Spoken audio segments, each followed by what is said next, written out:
that nothing in life is worthwhile unless you take risks. Nothing. Nelson Mandela said, "There is no passion to be found playing small and settling for a life that's less than the one you're capable of living." Now, I'm sure in your experiences in school and applying to college and picking your major and deciding what you want to do with life, I'm sure people have told you to make sure you have something to fall back on. Make sure you got something to fall back on, honey. But I never understood that concept, having something to fall back on. If I'm going to fall, I don't want to fall back on anything. I want to fall forward. I figure at least this way I'll see what I'm going to hit. Without consistency, you'll never finish.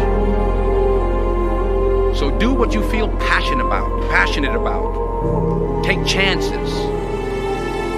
Don't be afraid to fail. There's an old IQ test, was 9 dots, and you had to draw 5 lines with a pencil within these 9 dots without lifting the pencil. The only way to do it was to go outside the box. Don't be afraid to think outside the box. Don't be afraid to fail big, to dream big. But remember, dreams without goals are just dreams. Reggie Jackson struck out 2,600 times in his career, the most in the history of baseball. But you don't hear about the strikeouts. People remember the home runs. Fall forward. Thomas Edison conducted 1,000 failed experiments. Did you know that? I didn't know that. Because the 1,001st was the light bulb. Fall forward. Every failed experiment is one step closer to success.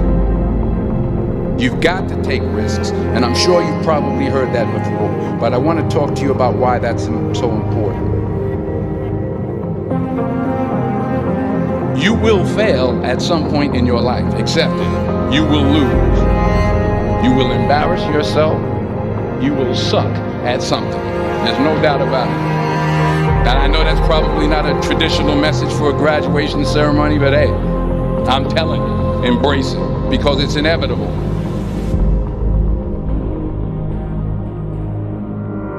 In the acting business, you fail all the time. Early on in my career, I auditioned for a part in a Broadway musical. Perfect role for me, I thought, except for the fact that I can't sing. I didn't get the job. But here's the thing. I didn't quit. I didn't fall back. I walked out of there to prepare for the next audition, and the next audition, and the next audition. I prayed.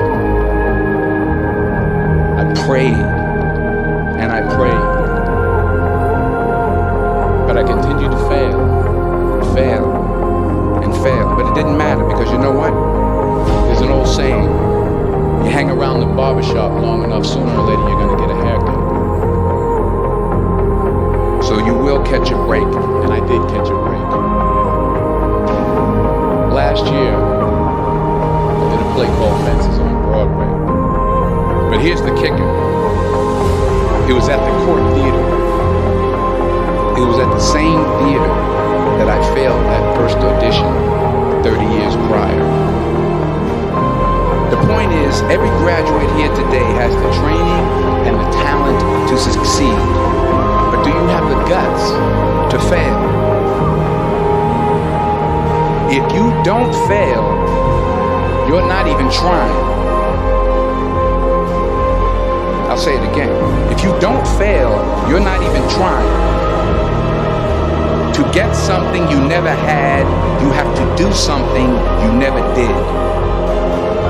So imagine you're on your deathbed, and standing around your deathbed are the ghosts representing your unfulfilled potential.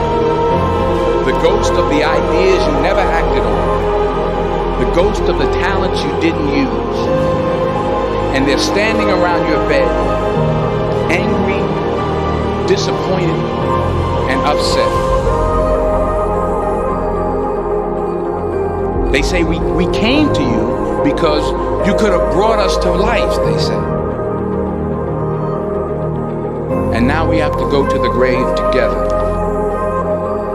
So I ask you today, how many ghosts are going to be around your bed when your time comes?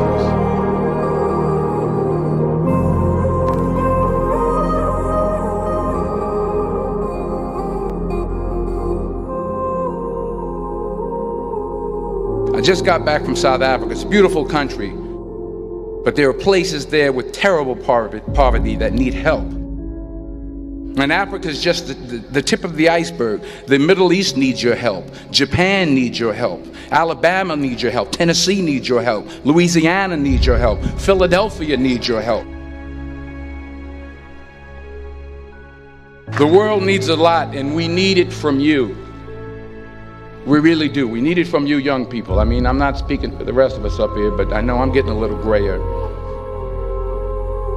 We need it from you, the young people, because remember this. You got to get out there. You got to give it everything you got, whether it's your time, your talent, your prayers, or your treasures. What are you going to do with what you have? I'm not talking about how much you have. Some of you are business majors, some of you are theologians, nurses, sociologists. Some of you have money, some of you have patience, some of you have kindness, some of you have love, some of you have the gift of long suffering. Whatever it is, whatever your gift is, what are you going to do with what you have? All right, now here's my last point about failure. Sometimes it's the best way to figure out where you're going. Your life will never be a straight path. I began at Fordham University as a pre-med student. I took a course called cardiac morphogenesis. I couldn't read it, I couldn't say it, I sure couldn't pass it. So then I decided to go into pre-law, then journalism. And with no academic focus, my grades took off in their own direction. I was a 1.8 GPA. And the university very politely suggested that it might be better to take some time off. I was 20 years old. I was at my lowest point. And then one day, and I remember the exact day, March 27th, 1975, I was helping my mother in her beauty shop. My mother owned a beauty shop up in Mount Vernon. And there was this older woman who was considered one of the elders in the town. And I didn't know her personally, but I was looking in the mirror, and every time I looked at the mirror, I could see her behind me, and she was staring at me. She just kept looking at me. Every time I looked at her, she kept giving me these strange looks. So she finally took the dryer off her head and she said something I'll never forget. She said, "Young boy, I have a prophecy, a spiritual prophecy." She said, "You are going to travel the world and speak to millions of people." And in the years that followed, just as that woman prophesied, I have traveled the world and I have spoken to millions of people through my movies. Millions who up till this day couldn't see me. Up till this day I couldn't see while I was talking to them, and they couldn't see me. They could only see the movie. They couldn't see the real me. But I see you today, and I'm encouraged by what I see. And I'm strengthened by what I see. Because taking risk is not just about going for a job. It's also about knowing what you know and what you don't know. It's about being open to people and to ideas. To the chances you take, the people you meet, the people you love, the faith that you have, that's what's going to define you. Never be discouraged. Never hold back. Give everything you got. And when you fall throughout life, remember this: fall forward.